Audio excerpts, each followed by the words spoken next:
Now joined by our South African political commentator, Mr. Donovan Williams, talking to us from Cape Town. Very good afternoon to you, Mr. Williams. Good afternoon, Theo, and good afternoon to the viewers. Happy New Year as well in 2026. Compliments for the season. Well, let's kick things off specifically with what your particular reading of the situation that's currently happening in Venezuela. What are your current thoughts? Well, let's get the latest information. From the latest information, it seems that the president of Venezuela, Nicolas Maduro, and his wife has been captured by the United States. This is a tweet put out, Truth Social tweet, put out by the President of the United States, Donald Trump. So this is a regime change at the highest level. You can't think of it as in any other way. So it's not just a bombing, but it's an actual capture of a seated president who was democratically elected, and a country that has not shown aggression to any other country, and neither has it attacked its own people. So on every level, there's no justification for the bombing, nor the capture of Nicolas Maduro and his wife. President Trump as well has done this without the approval of Congress, on the basis which has changed over time. Initially, it was because Venezuela is not a democracy and therefore a threat. And then it moved on that it's a terrorist state with Maduro as a drug dealer. And then later he then said that they must get their oil back because of the nationalization of the oil under Chavez. And so there's a whole range of things he has shifted to try and justify these types of actions. It is worrying. The wider implication is that worrying for the world, because it would mean that the United States on its own can decide the fate of any country depending whether they agree with that country's policies or not. So tomorrow, if Namibia does something that they don't like, do they also remove and capture their president? Or in the case of where I live in South Africa, he has already exclaimed that he believes that South Africa is executing a genocide against Afrikaner white people. Will he then decide to attack South Africa? So this has got seriously wide-ranging implications.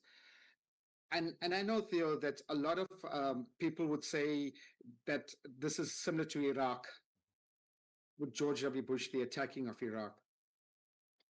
But the difference is, and this is a bit repetitive from my side, but I want to emphasize it, is that Saddam Hussein had been in war with Iran, right? He had attacked people in his own country, namely the Kurds, and he had also then invaded Kuwait.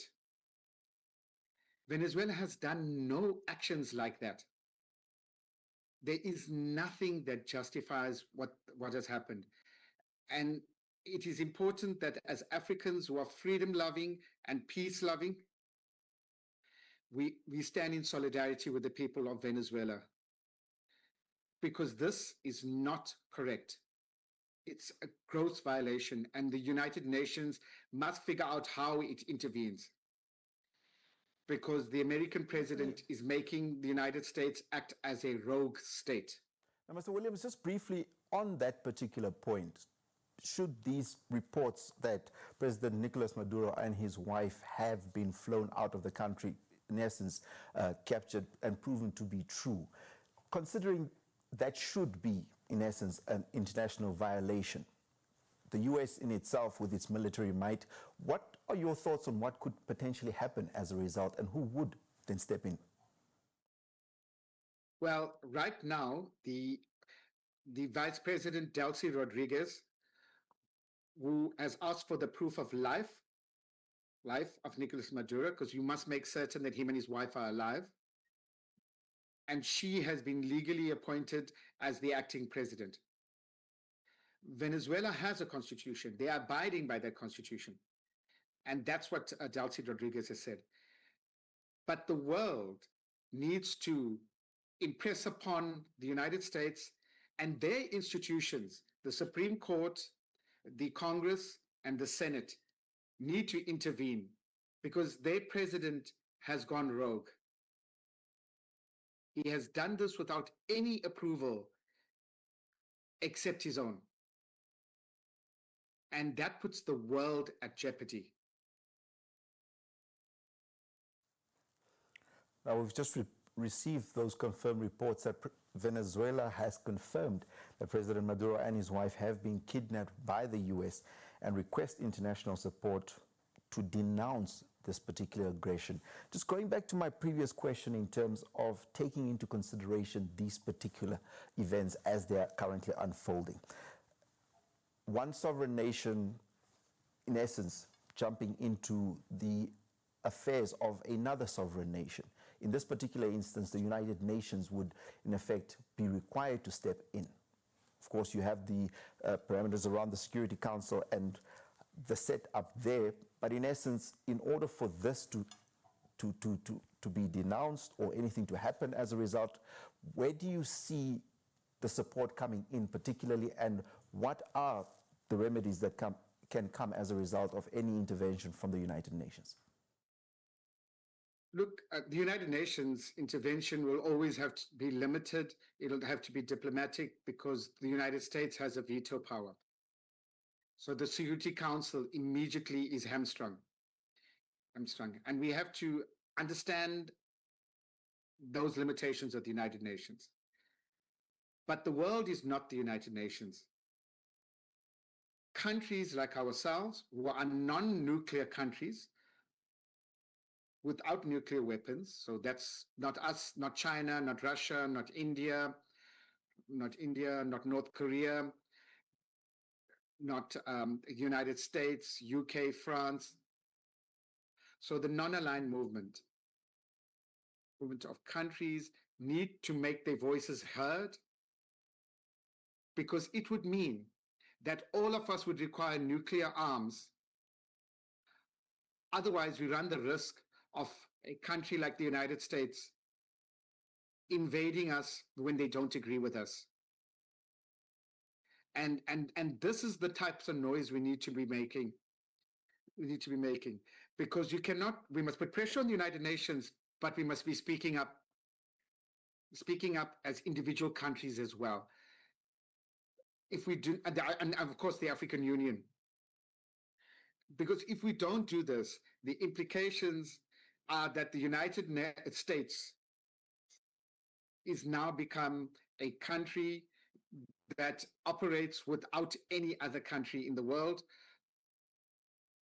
And the entire, not just multilateral system, but the global system requires countries to talk with each other and to cooperate with each other. And so this is massive. You can't expect any like SEAL force to go into Washington or whatever and capture a Maduro back or do anything. You won't expect things like that. But this action by the President of the United States must not be approved in any manner whatsoever. Now, Mr. Williams, on the part of intervention generally, we've also just want to quickly take a shift to the Great Lakes region before we run out of time, where Rwanda and the Democratic Republic of Congo signed a deal last month, brokered specifically by the United States. Since then, both sides have accused each other of breaking the agreement. Specifically, what does this tell us about how fragile this peace treaty currently is? The strongest peace treaty, or rather not peace treaty, peace agreement that occurred in the DRC region, the DRC country, was that which was brokered through the African Union and not by the United States. the United States had been mandated for the longest time by the United Nations to have peace in what was then called Zaire and then the DRC.